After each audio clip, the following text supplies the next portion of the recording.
Ladies and gentlemen, direct from the Copacabana, where he was a sensation, the Concord proudly presents one of America's finest comics, Jack Wakefield.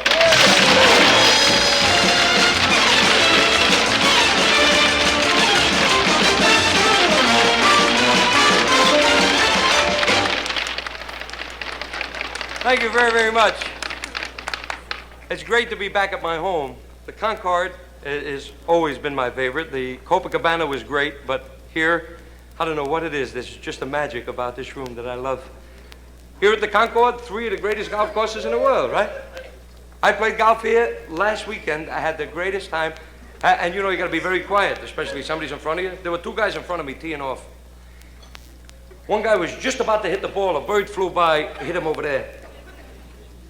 Friend says, I'll be right back. I'll go to the clubhouse. I'll get a tissue. He says, idiot, by the time you get back, the bird will be a mile away.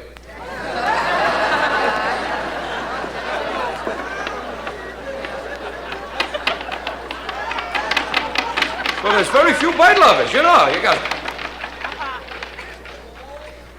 I always say that people should be happy, don't worry about things. I travel around a lot. I go to a lot of countries. I was in Germany, learned how to talk German. Never spoke German in my life. Walked over to a girl. I said, pregnancy dates? You go countries like Japan. Now, I never spoke Japanese. But I'll tell you one thing. China, Japan. I was in China. I'm walking the street. I heard Hebrew singing. Followed the voice into a building. Saw 400 Chinese people praying. I walked over to the guy. I said, what do you do here? He said, I'm a rabbi. I says, you're a rabbi? He said, you never see a rabbi with a little hat? I says, yes, I did, sir, but not with a tail in the back. I said, I'm sorry, I didn't recognize you. I said, what's happening? He said, we celebrate Yom Kippur. I said, Yom Kippur, for those people that are here from Allied Pictures, Yom Kippur, that's instant Lent.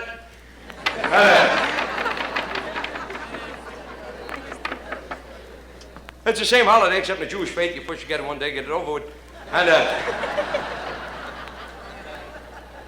I says, wait till I tell my friends in New York. They won't believe me. It was beautiful. I really enjoyed it. He said, you Jewish? I said, sure. He said, you don't look it. I looked at him. I says, you don't look it either. He says, I had my eyes fixed.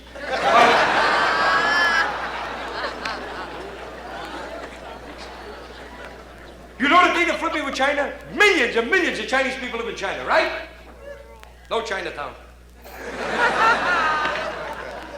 So many people without a section.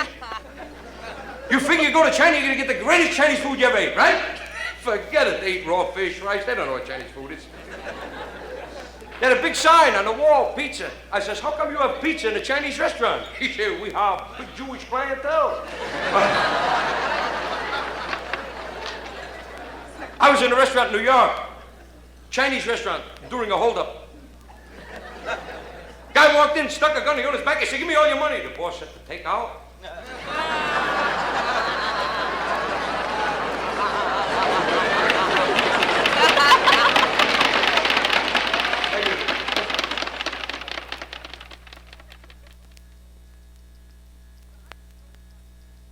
Yeah, I do jokes about Japan, China, and I tell people there are Jews, Irish, Italians there. They think that I make this up just for humor. I don't make this up for humor. In Japan and China, you got Jews, Italian, Irish, born there since the war. I knew a kid was stationed there, a soldier, a Jewish kid. Married a Japanese girl, had a baby boy, a Jew. He lived in Japan for 12 years with his wife and Jew. He wanted to come to America. The kid wanted to be an astronaut. Be a wonderful thing if he made it. We'd have a super Jew. He found out a lot of people are moving out of New York, going to Long Island, to Westchester. He figured maybe now he can get an apartment in the Bronx. So he took his wife and Jew.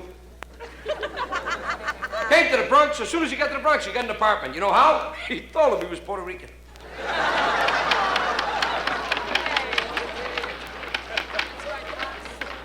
I was very happy. The kid made a lot of friends with other kids. They had Brotherhood Week. One kid stood up. He says, I'm of Italian descent. Another kid says, I'm of Irish descent. One kid says, I'm an American Negro. This kid stands up. He says, I'm Japuish.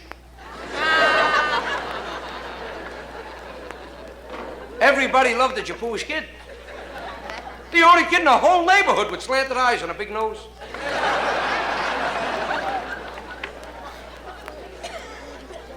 One day the kid came home from school. He said to his father in perfect Japuish, He said, Papa, ako sa'yo, tawa. Ako sige, Nagasaki. Our father said, get your head off. You're still going to have a bar mitzvah. I'm sorry again for those people from Allied Pictures. Bar mitzvah, that's a Jewish ranch in Texas. But, no. Actually, it's a place when a kid is 13-year-old, they set up a bar, and it's a mitzvah for the people that came.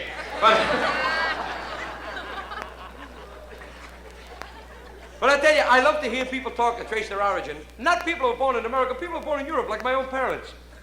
I wish this on everybody in this room, and I mean this from the bottom of my heart. My dad is 75. My mother doesn't want me to give her age. But my dad is a healthy 75, God bless him. And he's healthy because he has a great sense of humor. I am not looking for a joke. This is a true story. I'm proving my father's sense of humor. He went to a bar mitzvah. And they had a tremendous spread. Parties today, when a kid is 13, they're getting fancier and fancier. When I was a kid, they gave me herring and chopped liver. Now they're making a banquet. It costs you like $12,000, which don't mean nothing. You could stay at the Concord for a week. But if you don't spend. But he goes to this party, and they're getting pretty fancy. Now, a parfait. What is a parfait? It's ice cream with syrup in a glass, right? So to make it fancy, what can they do? The glass is now edible. This is the truth. Did you know about that? It's made from chocolate and sugar or something. I didn't even know it, let alone my father, who's 75. He eats the parfait, puts away the glass. My sister says, Papa, you forgot to eat the glass. My father says, you're crazy, but I'm an animal. Who eats a glass? A goat eats a glass. I don't eat a glass. My sister says, Papa, this is a fancy caterer. This guy gives you everything the finest. With him, you eat the glass. My father says, how good could the caterer be? Ain't got a dishwasher.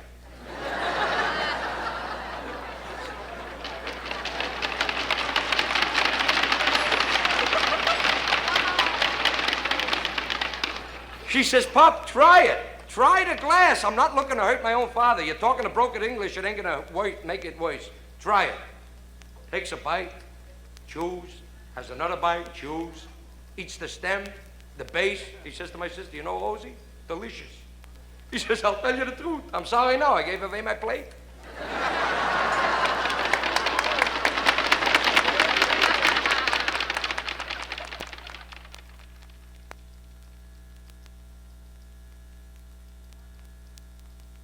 God bless my mother and father. I've been living in America 51 years.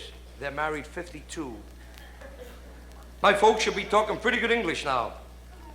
My mother don't even talk a good Jewish anymore. To this day, she still can't pronounce lemon meringue pie. To her is lemon syringe. I said, Mas, lemon meringue. I said, syringe is an enema. She says, an enema is a cannon. Thank goodness now she knows, so she orders lemon kind of pie. But, again, for those people that are not from my faith, I'll explain it. It's a place you keep soap. And,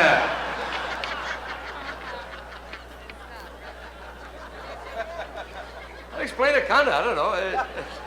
It's pretty hot. It's a Christia, you know what that is? Still don't know. It's a hot water bottle with a way out. You take it if you want to feel flush for the evening, you know. So, I hear these people talking. I spot them. I heard a man from Israel that you would think was British. Man spoke eloquently. There's a sound you don't lose even phonetically, and I heard. He says, I want to thank the peoples of the world in behalf of my peoples of Israel. The world will be proud of a new democracy, and I wish I could stand here all evening, but I do have another appointment, so if you'll excuse me, I'll take my hat and kite.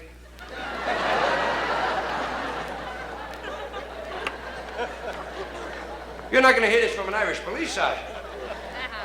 Because you picture police sergeant on a winter night, he says, Mike, it's a cold night out tonight. Take your kite. So you travel, you learn a lot of things. I have traveled and I've learned to appreciate America. You live here, you take things for granted. But last year I was behind the Iron Curtain for the first time in my life. And I'll tell you one thing, you can kiss the dirt on the ground that we have here when you see the nothing that they have there. And I mean that.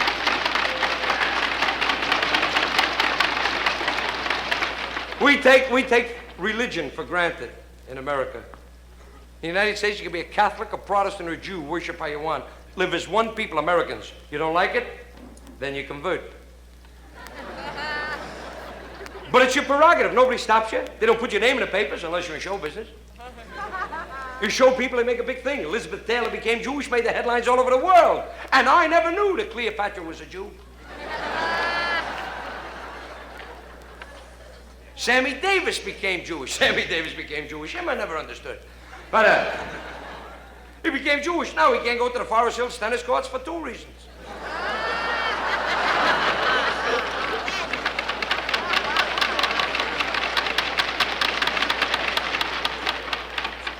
But I'll tell you one thing. Sammy is the type of guy that loves people, loves to help people. We had trouble in Birmingham. Sammy went right down to Birmingham, got on the bus. Guy said, sit in the back. He said, I'm Jewish. He said, get off.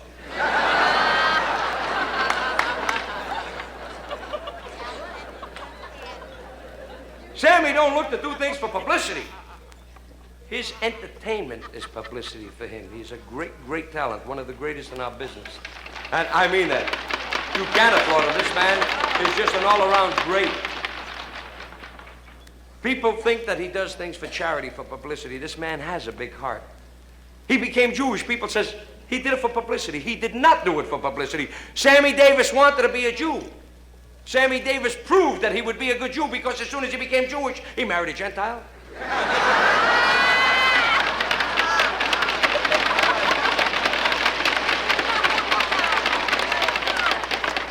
And he married a beautiful girl, May Britt. May Britt, thank God. It sounds like a Jewish organization. It would look a little ridiculous if she called herself Sarah Hadassah. But she loves him. May Britt loves Sammy. May Britt became Jewish for him. What does she care? She don't play tennis. But we have the greatest station in the world, the United States, and yet more nervous breakdowns are recorded here than any nation in the world. This may shock a lot of people. Do you know that most nervous breakdowns are hereditary? You get it from your children.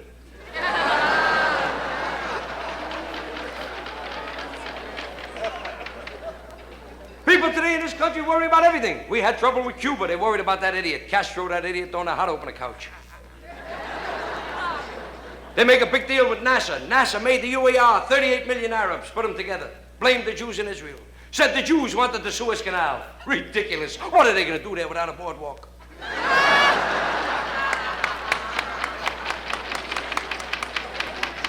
I would like to go there just to look at that naked girl, the Gaza Strip. But I don't worry about other nations. People were worried about the Congo. They were worried about the Katanga province with the Jewish leader, Moshe Chumba. Moshe Chumba's Jewish. He had a skin job. They worry with Kasavubu, Gazinka, Mabutu. With names like that, they'll never be on rawhide. Kasavubu came to the UN, he says, send us more UN troops. Man, they are delicious.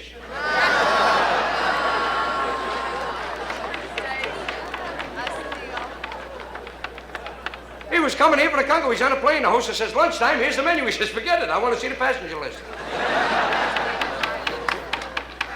He got off the plane. The first thing he saw in America was a funeral. He says, how do you like that? They gave me a box lunch.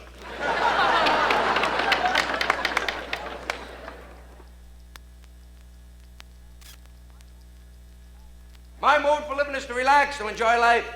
You people are smart. You come to the Concord Hotel. Why?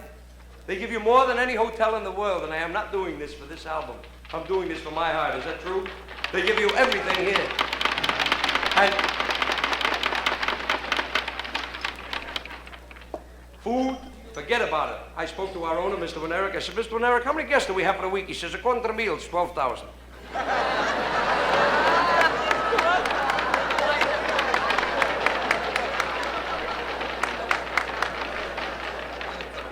Why? Because they give you a menu, and there's no extra price if you order different foods. They give you a big choice. People look, they say, good, bring it. And they eat it. Then they take another pill. Comes to the desserts, they don't know what they want. Cake, pie, cookies, macaroon, sherbet. They say, no Jell-O. waiter says, we always have Jell-O, but we had no room to print it. He says, well, we're very happy that you have Jell-O because that's what we want. Just bring out the Jell-O and the other stuff you'll put on the top. I watch people eat. They eat the cake, the pie, the cookies, macaroons, the sherbet, the Jell-O. The guy brings them a cup of coffee. They say, come here, kid. You give us coffee? You forgot the saccharin.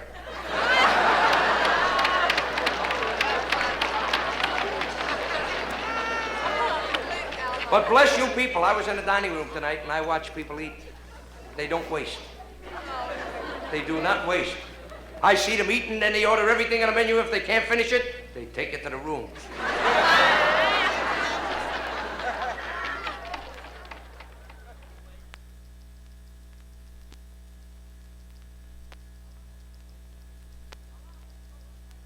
A lot of people go to psychiatrists today that shouldn't go, and there's a lot that ain't going that should go. A lot of people go, they have crazy dreams. Forget it. If you're all right when you're up, so you're a nut when you're sleeping.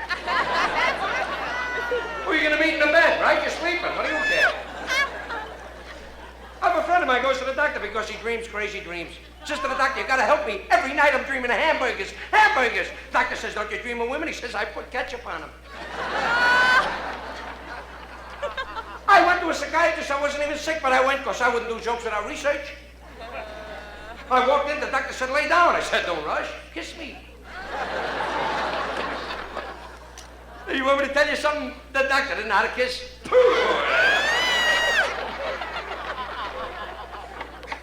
He kept telling me, lay down. I said, we just met. Give me a little hug or a squeeze. Show me affection. He was getting very nervous. Looked like he needed a doctor. I laid down just to cool him off. I said, take it easy, Doc. I'm laying down. I just want to ask you a few questions. He says, don't ask me nothing. I'm not even supposed to be laying down here with you. You laughed. To you, it sounds like a fairy tale.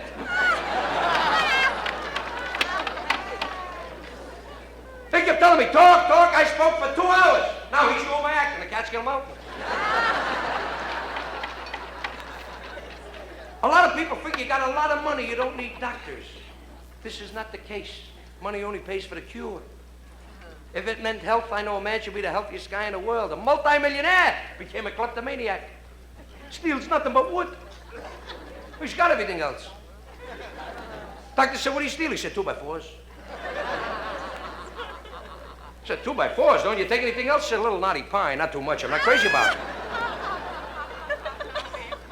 After questioning this man for 20 minutes, the doctor looked at this man. He says, did you ever go to church? He said, never. He says, I thought so. He says, you don't need me, you need religion. See a priest, you'll feel much better. For the first time in his life, went to see a priest, told him a story. After listening, the priest said, do you know how to make a novena? He said, if you got the plans, I got the lumber.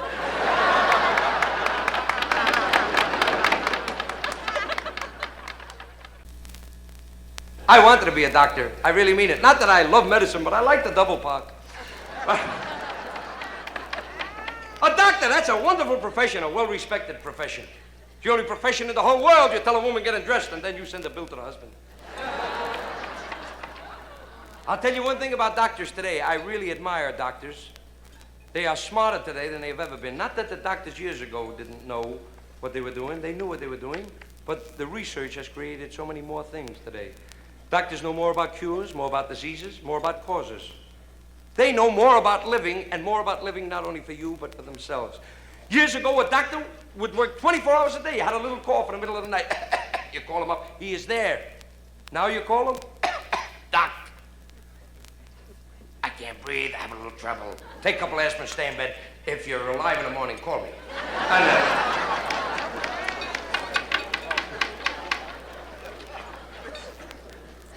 But I'll tell you one thing.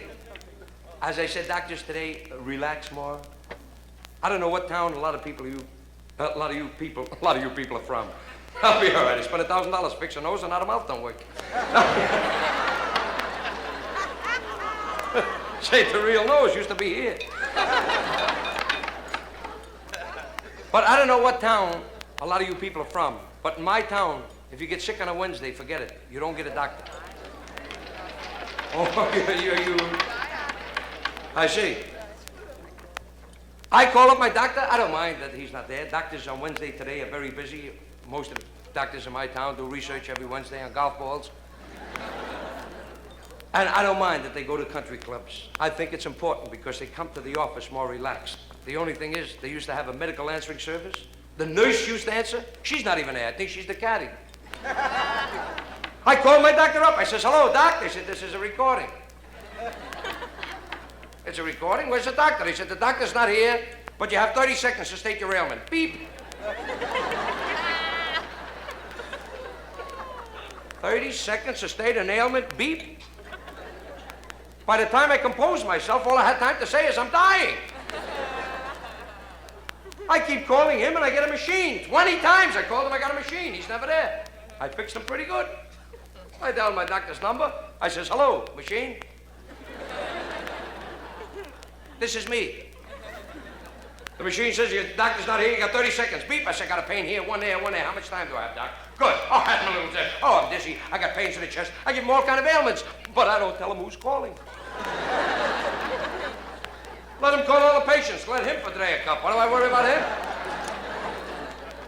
If this don't make him nervous, I drive him out of his mind. I call him up. The machine answers, says, the doctor's not here. You got 30 seconds. Beep. I go, beep, beep. I said, this is a recording. This is my machine calling your machine.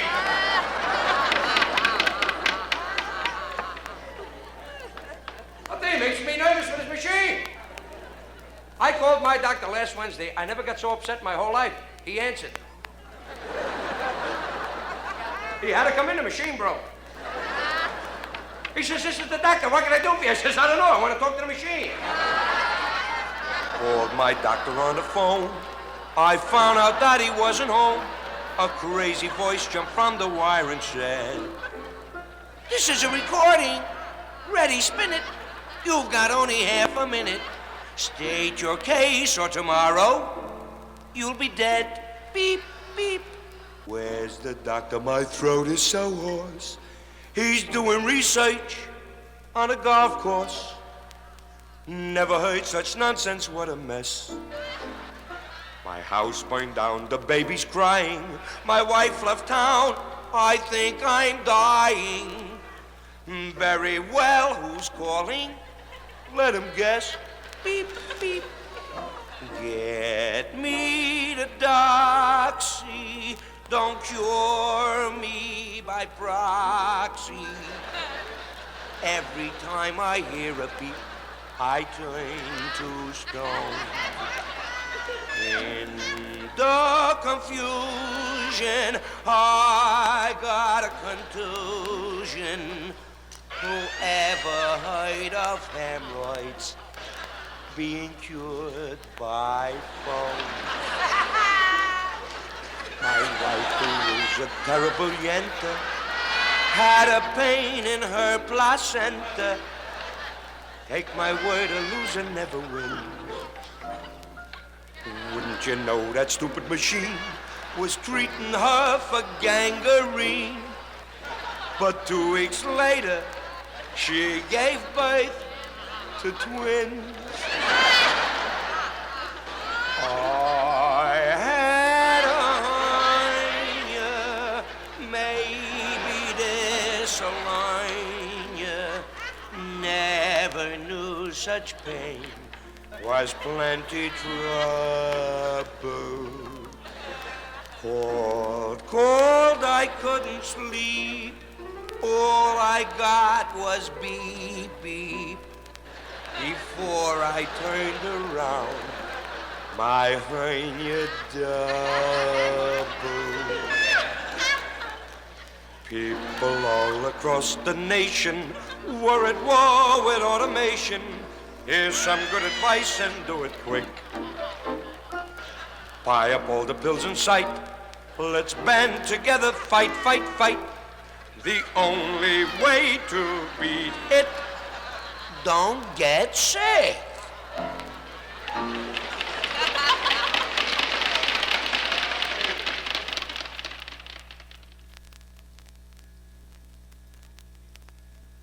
People today are nervous from a lot of things. Mistrust causes nervousness. Nations today don't trust each other. What do? They arm to the teeth. They want to scare each other with power. Same thing with an individual. One man don't trust another man. He's afraid the other man is out to hurt him. He's on guard. He can't relax. If you have this kind of trust, you'll never have this kind of nervousness. And it must start in your own home. Husbands and wives must trust. Implicitly. I see a lot of happily married people here. I see some that I'm not sure about. But I see a lot of happily married faces here. Happily married, right? I picked out of 3,000 people one guy. You gotta trust. There's a man who's married many years, a very close friend. Loves his wife dearly. Trusts her, right? See that? A schmagegi. But you see him laughing? You know why he could laugh? Because he's got a clear mind. He has love and trust. You keep trusting her, you'll always laugh. Let her fool around, you laugh like a nut. You know, I know a lot of fellas that don't trust, and they walk with long faces. They're bad, always nervous. This guy has the most wonderful wife in the world. Don't believe it, don't trust it. Comes from work. He says to his wife, I smell cigar smoke. She said, must be a leak from another building. He don't want to know if I'm not. Looks under the bed, goes in the closet, in the kitchen, nobody's there. Goes in the bathroom, nobody's there. Pulled the shower curtain. He said, what are you doing here? The guy said, me? I'm voting.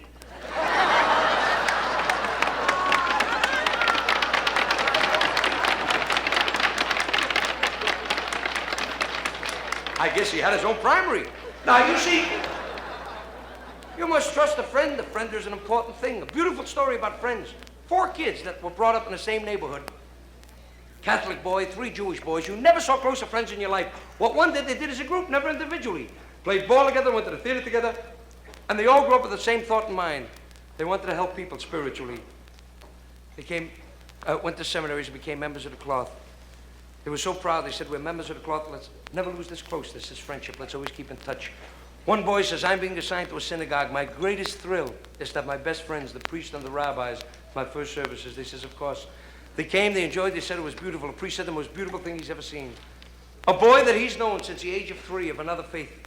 Grow up and it's still religion, so beautifully into people. The beautiful representation of our Lord. This is beauty. But the most beautiful part of it was that the closest of friends were here to witness it. That's all I ask when I hold my first Mass, that my friends be there. They said, Father, you tell us when and where. No matter where we are on this earth, no matter what we have planned, we'll be there. And the day came and they were there. The church was packed. Priest is on the pulpit giving his sermon. During the sermon, he sees his friend standing in the back of the church, says to the altar boy, would you please get 3 chairs for the rabbis in the back? Kid said, what was that, Father? He said, 3 chairs for the rabbis. Kid gets up in front of the people. He said, folks, I don't know what this is all about, but 3 cheers for the rabbi!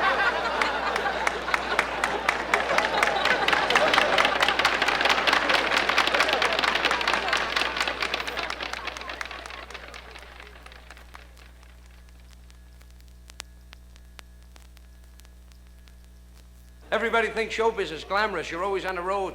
Sure, I'm always on the road. I just came back from a pleasure trip. I took my wife back to her mother. We broke up because of a little illness in our family. God damn, I'm sick of her. But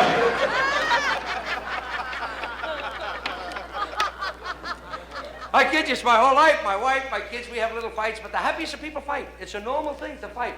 Why do you fight?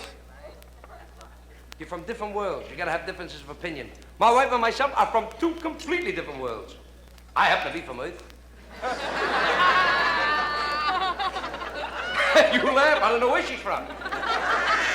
She stepped out of a flying saucer with her mother. I don't fight with her anymore. I found out the simplest solution in the world, and all you folks that are married will never fight if you listen to me. When you're mad and you're starting to burn, now you're boiling. Right then and there. Hit her. She lays quietly. You step over and go to sleep. I'm only kidding. You never raise your hand. If you're mad, walk out of the house. When you cool off, come back. It'll work all the time. It's worked perfectly with me because I haven't been home already 3 years. It's bugging me a little bit. Just recently, my wife gave birth. But, well, I wrote to her. But, you're laughing, right? But you'd like to borrow my pencil. Now, why do we fight? We fight over idiotic things. It's the same thing in every home. Arguments stem from one main thing. women in the audience in unison. What do most family arguments stem from in your home? Money. Sex. And that woman has a deep voice. But it's right, money. Women today must have table money. $1,000 a week. We got a lot of tables today we never had. Poker table, canasta table, mahjong table. I say give her money for this. If anything is left over, they could use it for the food table. My wife don't need much for the food table. She don't throw nothing away, not even a bone. She carves them. We have figurines all over the house. I'll tell you the truth, I'm ashamed they're ready for the garbage collector. Everybody in our neighborhood puts it out. We take it in. Every day comes to my house. He says, do you need anything?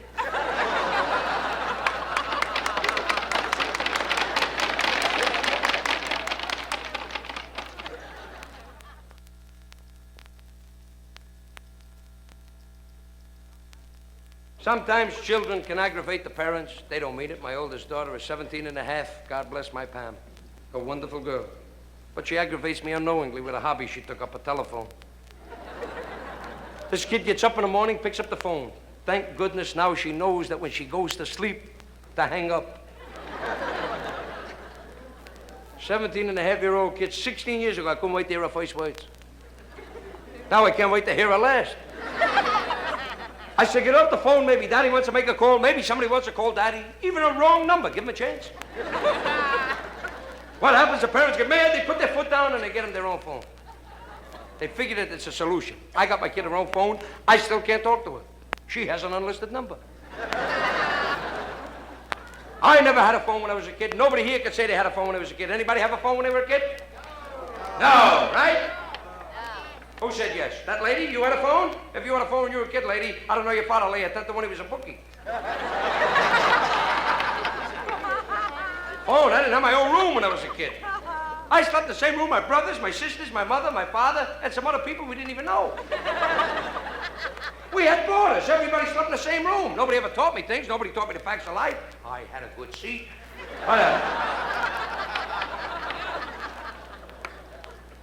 Today we have our own phone, our own room for the kids, everything. Clothing is important. I never had new clothing. I wore hand-me-downs, and it's rough when you have older sisters. A little embarrassing when I shot pool. It's even more embarrassing when I went to the John. The zip was on the side. But I didn't let it bother me too much because I was pretty good in gymnastics. But today we give the kids clothing.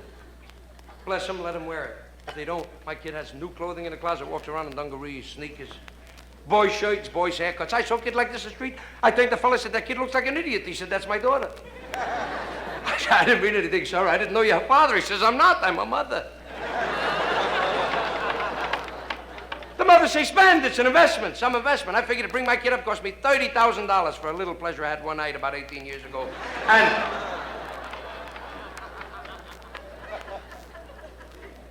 today, you gotta give them. You gotta give them. The wife cries if you don't. My wife says, I want my daughter to have everything I didn't have as a child. I want her to have everything I didn't have as a child. I have news for her. From the way my daughter is built, she has things now that my wife don't have as a full-grown woman. They grow up so fast. Look at my kid, is 17 and a half. Last year I was engaged 52 times. Most teenagers today have low grades, but high five. Low grades. The only thing my kid passed in school was a toothpaste test. Came home with 21% fewer marks.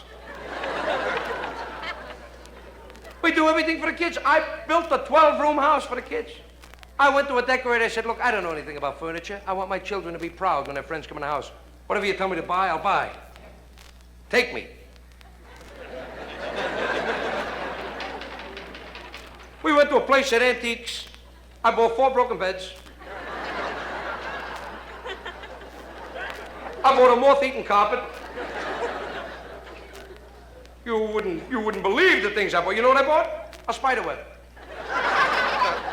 Where are you going to get a 12,000-year-old spider to make a web today, right? The new webs never hold up with the new furniture. Don't look right. And this is the way to live, with broken things. The thing that got me says, be careful, don't break it.